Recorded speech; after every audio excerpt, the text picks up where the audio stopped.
नमस्कार बंधुरा आमार चैनेले आपनादेर सबाइके स्वागत जानाई। आशा करी सबाई खूब भालो आछेन, सुस्थ आछेन। आज आमी बानाच्छि साबुर पायेस। एर जोन्नो आमी प्रथमेई जेटा करेछि सेटा हलो आमी 1 किलो दूध सेटाके निये एरकम एकटु घन करे नियेछि। एखाने साबुदाना 2 घंटा भिजिए भालो करे धुए जल झरिए रेखेछि। एखाने जाफरान एकटु दूधे गुले रेखेछि। एखाने काजू किशमिश धुए रेखेछि। एखाने गुঁড়ো दूध निয়েছি 3 চামচ। एखाने घी आछे 2 চামচ। एखाने एलाच और तेजपाता।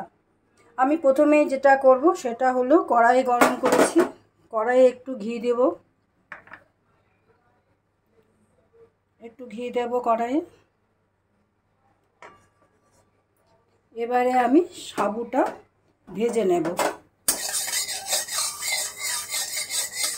ঘিটা একটু গরম হোক। আমার ঘিটা গরম হয়ে গেছে। এবারে আমি সাবুটা দিয়ে দিচ্ছি।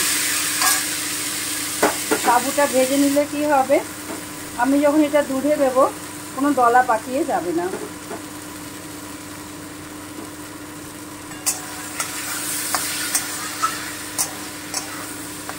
এইভাবে আমি 10 মিনিট মতো ভেজে নেব।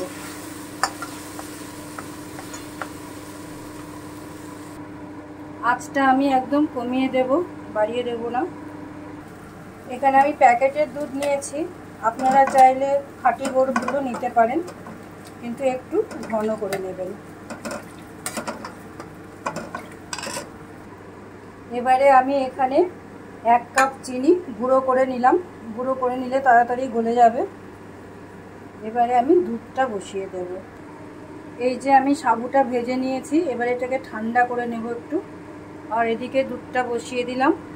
एबार दूधे आमी तेजपाताटा और एलाचटा दिए दिलाम, दिए एकटु जाल दिए नेब। एबारे आमी साबुटा दिए दिচ্ছি।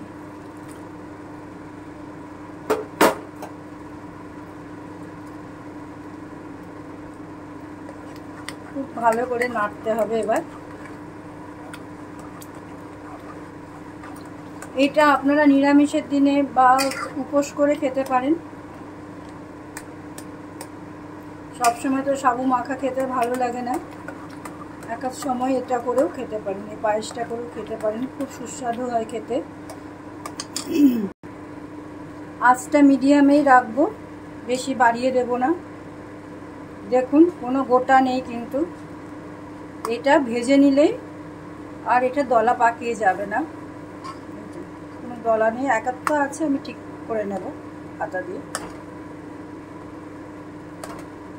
এইভাবে নাড়বেন, তাহলে একটাও গোটা থাকবে না। আমার ভিডিও ভালো লাগলে লাইক কমেন্ট শেয়ার করবেন, কমেন্টটা খুব জরুরি। চ্যানেল সাবস্ক্রাইব করবেন, বেল আইকনে ক্লিক করবেন।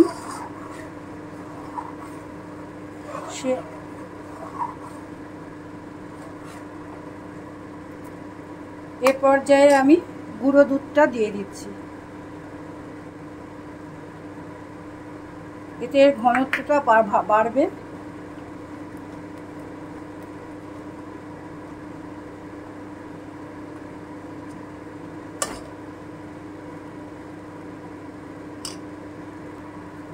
এই যে আমার সাবুটা সেদ্ধ হয়ে গেছে, একদম কোনো দলা পাকায়নি।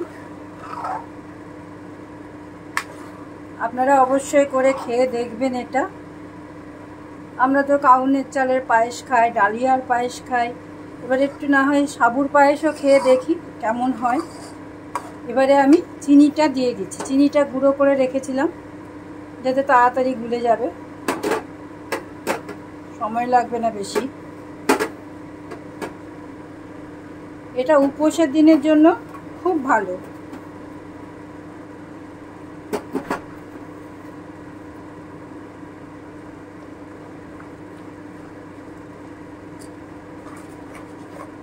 জাস্ট আমি ভালো করে মিশিয়ে নেব।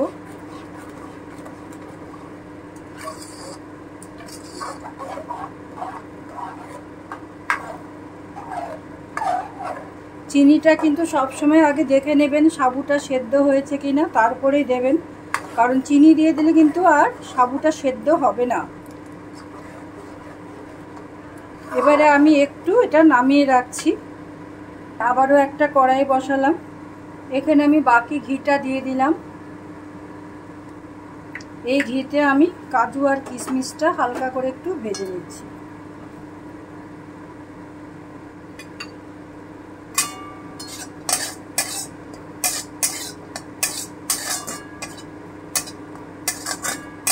এটা ভেজে নিলে সেদ্ধ সেদ্ধ ভাবটা লাগবে না, টেস্টি লাগবে।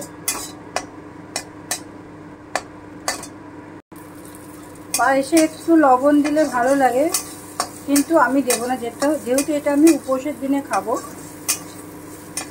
উপোস করে তো লবণ খেতে নেই, সেই জন্য লবণ দেওয়া যাবে না। আপনারা এমনি দিনে করলে একটু লবণ দিতেই পারেন।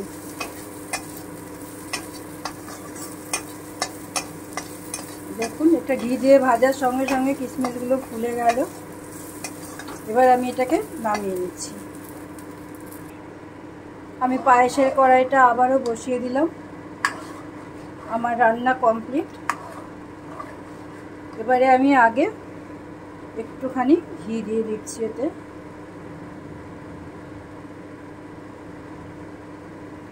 এবারে আমি কাজু কিশমিশটা দিয়ে দিলাম ভাজাটা।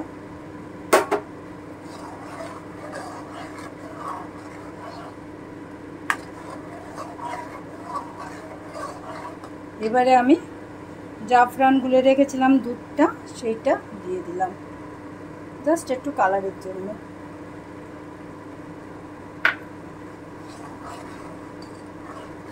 দেখুন কালারটাই চেঞ্জ হয়ে গেল।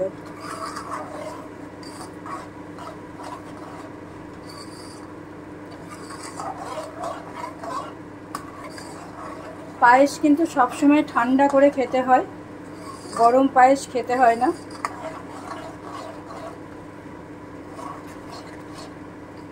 তৈরি আমার সাবুর পায়েস। অবশ্যই আপনারা করে খাবেন। লাইক কমেন্ট শেয়ার করতে ভুলবেন না।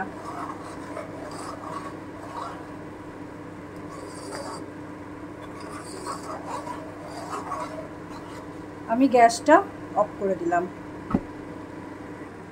এই যে তৈরি আমার সাবুর পায়েস।